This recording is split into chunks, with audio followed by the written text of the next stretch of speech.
আসসালামু আলাইকুম রহমতুল্লাহি বারকাতু। আলহামদুলিল্লাহি রব্বিল আলামিন। সমস্ত প্রশংসা একমাত্র মহান আল্লাহ তাআলার জন্যে।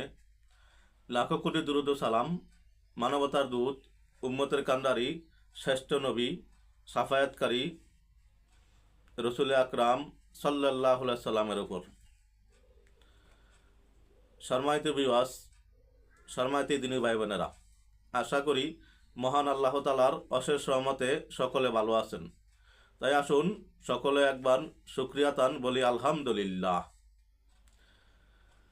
আমি আরো শুকরিয়া করছি যে মহান আল্লাহ তাআলা দয়া করে মায়া করে মুসলমান পিতামাতার ঘরে শ্রেষ্ঠ নবীর উম্মত করে এ দুনিয়াতে আমাকে পাঠিয়েছেন এবং সুস্থ রেখেছেন। আলহামদুলিল্লাহ। সম্মানিত বিওয়াস, আপনারা দেখছেন রেহান টিভি 98 ইউটিউব চ্যানেল। যারা নতুন দেখছেন অনুগ্রহ করে সাবস্ক্রাইব করে পাশে থাকা বেল আইকনটি ওপেন করে রাখবেন, যেন ভালো দু একটি কথা সবার আগে পেতে পারেন। যারা করেছেন তাদেরকে অসংখ্য মুবারকবাদ। এই চ্যানেলের মূল উদ্দেশ্য ইসলামিক ভিডিও আপলোড করা, হাদিস কোরআন থেকে কিছু কথা জানানো এবং নিজে জানা। সম্মানিত বিওয়াস, ইতিপূর্বে একটি ভিডিও দিয়েছিলাম ইমানের ৭৭টি শাখা রয়েছে। ইমান কি? প্রতিটা ধর্মে নাকি ইমান সম্বন্ধে দৃঢ়তা আছে। বিশেষ করে আমাদের ইসলাম ধর্মে ইমানের অনেক হেফাজত করার তাগিদ দেওয়া হয়েছে। সেই ইমান রক্ষা করতে হলে আমাদেরকে বিভিন্ন দিক বিবেচনা করে চলতে হবে। এই দুনিয়া ক্ষণস্থায়ী, কেউ থাকবে না, কেউ থাকতে পারে নাই, কেউ থাকতে পারবে না। তাই আসুন আমরা দুনিয়া আখিরাতে কামিয়াব হওয়ার উদ্দেশ্যে ভালো জিনিস নিজে যা জানি অপরকে জানিয়ে দেই। বেশি বেশি শেয়ার ও লাইক করে সবাইকে জানিয়ে দেবো ইনশাআল্লাহ। সম্মানিত বিওয়াস, আজকে আমরা একটি বিষয় নিয়েছি, অতি গুরুত্বপূর্ণ এবং শুষ্ক বিষয়। এই বিষয় সচরাচর অনেকের মুখে শোনা যায়, কেউ জানে কেউ জানে না, কেউ মানে কেউ মানে না।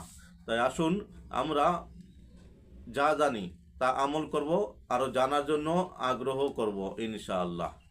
আজকে আমরা বিষয় নিয়েছি বাইয়াত। বাইয়াত শব্দের অর্থ কি, বাইয়াত গ্রহণ করা কি, এ সম্বন্ধে কোরআন হাদিসে কি এসেছে। বাইয়াত এর পরিচয়। বাইয়াত বা শপথ ইসলামের একটি অত্যন্ত গুরুত্বপূর্ণ দিক। মানব জীবনে সফলতার জন্য বাইয়াতের প্রয়োজনীয়তা অনস্বীকার্য। বাইয়াতবিহীন মৃত্যু জাহিলিয়াতের মৃত্যু। বাইয়াত মানুষের আখলাক বা চরিত্রকে সুন্দর, ইলমি পরিপূর্ণতা, অপরের কল্যাণকামিতা, সুন্নতি জীবন গঠন ও পরকালীন নাজাতের ক্ষেত্রে অন্যতম ভূমিকা পালন করে। রসুলুল্লাহ সাল্লাল্লাহু আলাইহি সাল্লাম এর কাছ থেকে সাহাবীগণ বিভিন্ন সময় বিভিন্ন বিষয়ে বিভিন্নভাবে বাইয়াত নিয়েছেন। যেমন আমরা 1 নম্বরে দেখতে পাই প্রথম বাইয়াত আকাবা, আকাবার প্রথম শপথ। দ্বিতীয় বাইয়াতে আকাবা, তৃতীয় বাইয়াতে রিদওয়ান ও বাইয়াতে হুদাইবিয়া, হুদাইবিয়ার শপথ ও 4 নম্বর মক্কা বিজয়কালীন সময়ের বাইয়াত ইত্যাদি। রসুলুল্লাহ সাল্লাল্লাহু আলাইহি সাল্লামের ইন্তেকালের পর সাহাবায়ে কিরামগণ হযরত আবু বকর সিদ্দিক রাদিয়াল্লাহু তাআলা আনহু এর নিকট থেকে বাইয়াত নিয়েছেন।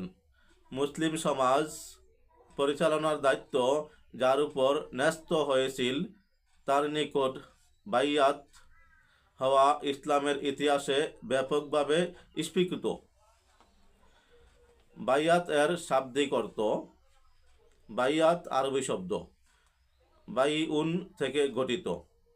এর অর্থ বেচাকেনা, লেনদেন, ক্রয় বিক্রয়, শপথ করা, চুক্তিবদ্ধ হওয়া, অঙ্গীকার করা, বিক্রয় করা, নিজেকে সমর্পণ করা ইত্যাদি। বাইয়াতের পারিভাষিক সংজ্ঞা: প্রবল আগ্রহের ভিত্তিতে নিজের জানমাল জান্নাতের বিনিময়ে আল্লাহর কাছে বিক্রি করে দেয়ার নাম হলো বাইয়াত। সিরাতে মোস্তফা খণ্ড নং 1 পৃষ্ঠা নং 325। শর্মাইতি বিওয়াস, জন্ম থেকে কবর পর্যন্ত শিক্ষার শেষ নাই। তাই আসুন আমরা আরও কিছু শিখব, নিজে মানব, অপরকে মানার জন্য উৎসাহ দেব। বাইয়াত হচ্ছে ভালো কাজের উপর অটল অবিচল থাকার ব্যাপারে কারো সঙ্গে চুক্তিবদ্ধ আবদ্ধ হওয়া। কামুসুল ফিকো খণ্ড নং 2 পৃষ্ঠা নং 383।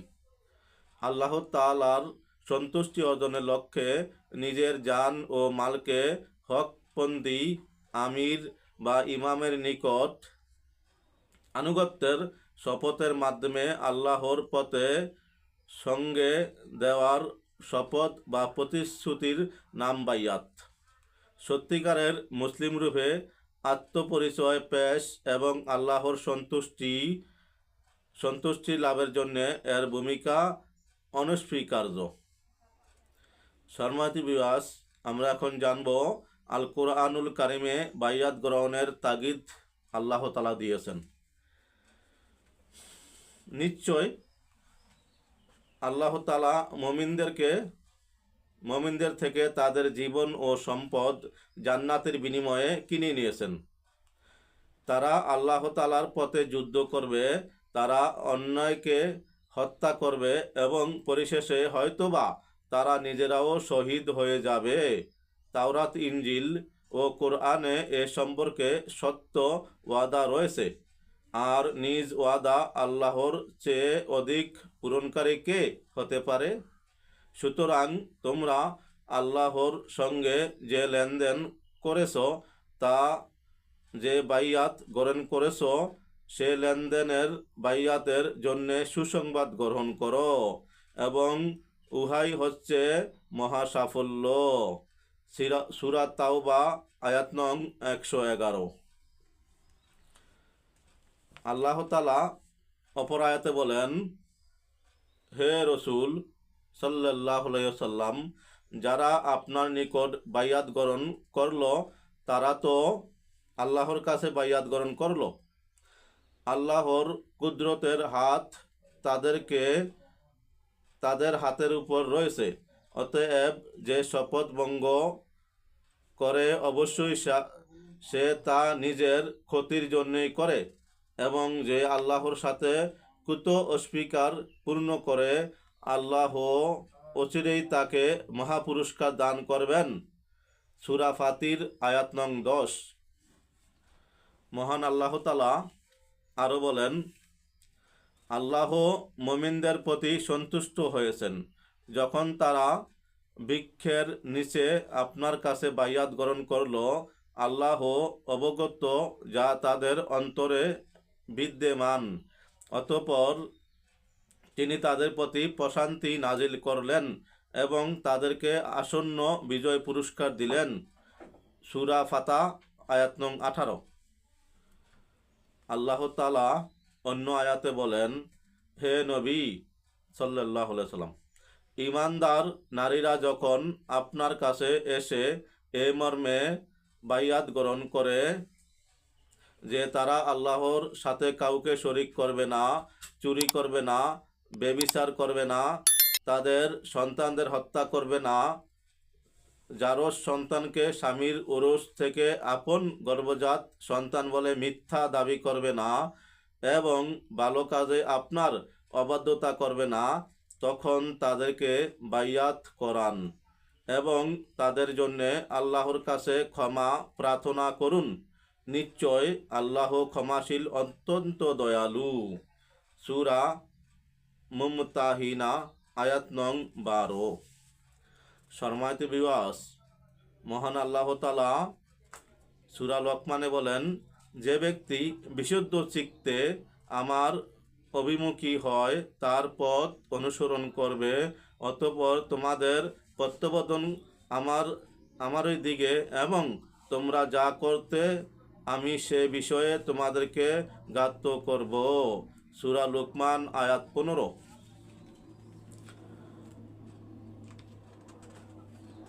সম্মানিত ভিউয়ার্স, কোরআন থেকে হাদিস থেকে আমরা যা কিছু জানলাম বায়াত সম্বন্ধে।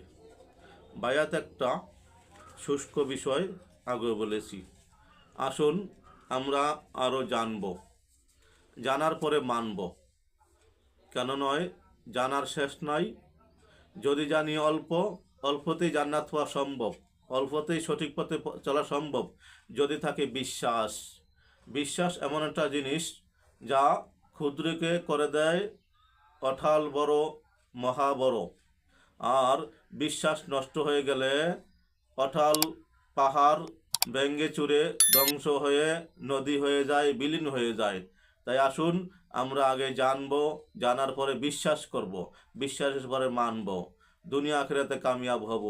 আদমের কথাগুলো যদি উপকার মনে হয় অবশ্যই সাবস্ক্রাইব করতে ভুলবেন না, শেয়ার ও লাইক করে অপর ভাইকে জানাতে ভুলবেন না। সকলের কাছে দোয়া চাই, আল্লাহ যেন আমাকে, আমার পিতামাতাকে, ছেলে মেয়েকে, সকল মুসলমানকে ঈমানের সাথে মৃত্যু দান করেন। আমিন। আসসালামু আলাইকুম ওয়া রাহমাতুল্লাহি ওয়া বারাকাতুহু।